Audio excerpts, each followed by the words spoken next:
Sometimes you meet somebody, and the second you meet, the second you're introduced, you just get that feeling like you just hate each other's guts. I happened to have that situation recently. I was driving around in the CT 2004. And I was driving by Burger King, or the BK Lounge, as I've been known to call it. I have a history with them. And when I saw the sign glowing in the night, I thought to myself, I'd love a chicken sandwich right now. I started thinking about the chicken sandwich inside there, and soon it could be inside here. And that filled me with glee.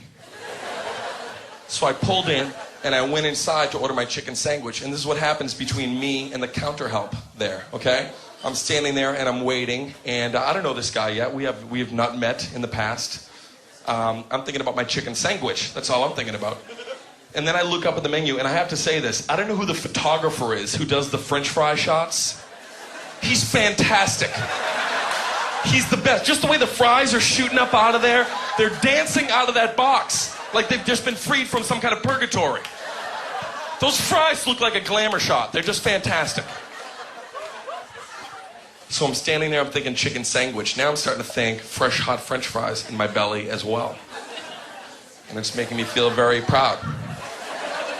So I get up to the guy, and right away, there's that vibe. Like it's that same vibe. And this is what he did to me, okay? And this was a standoff. This was a classic gunslinger moment I had with this guy. I placed my order, okay? And this is what he does to me. Listen to these shenanigans that he fucking pulls on me. If I ever see him again, I'm gonna call him Shenanigans. What's up, Shenanigans? This is what he does. I order my food, okay? And then I go to pay for my purchase. And I hand him the currency, okay? And then when it's time for the change portion of the exchange, I did this little move. I did this little move with my hand where you turn your hand into a tiny little bowl and you place it about 3-4 feet in front of your face. And it's a little move that says, would you please hand me my change? Because I've just changed my appearance and I'm very much like a container to easily place change in on my human flesh. And as I'm waiting, this is what the guy does. He takes my change, and he sees my hand. Here's the counter. He goes, and he smashes it down on the counter, and the nickels fly, and the dime hits me in the eyeball. The dollar bill ripped in half and blew away in a breeze.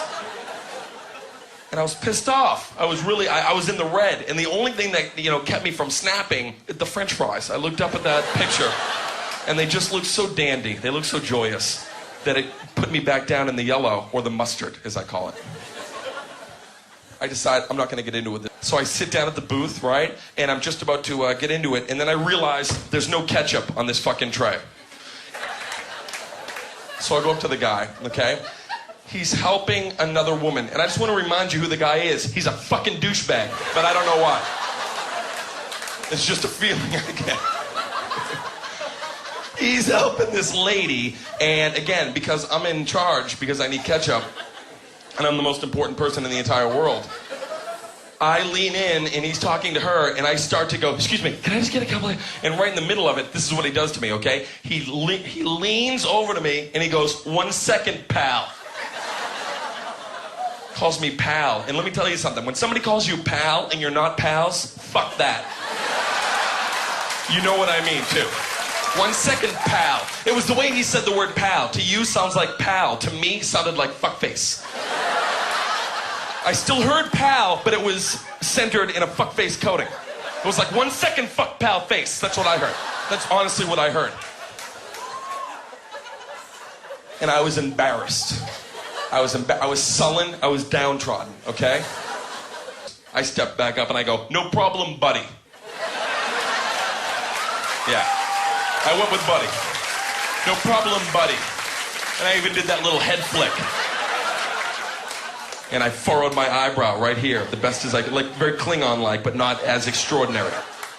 This guy is like a gunslinger. I gotta give him credit, because before I could even blink 3 times, he was fucking Quick Draw McGraw right away. I don't know, he just had it ready like a katana. He just pulled it, fing! He hits me with this. I'll be right there, chief.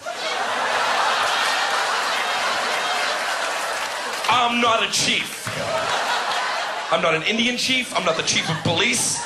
I don't play for the Kansas City Chiefs. I'm not a chef, which is sometimes confused with chief on paper. I've done that. As you're writing it, you're like, I'm dumb. So I step back up and I figure, you know what? I'm going to end this. I'm going to put the kibosh on this thing right now. It's gone too far. Pal, buddy, chief, pow, pow, pow. I say, I'm going old school on this guy right now. I'm putting the end to it. And I hit him with something that you can't come back from. I stood my ground and I just finally said, after a good breath, I went, no problem, Gaylord.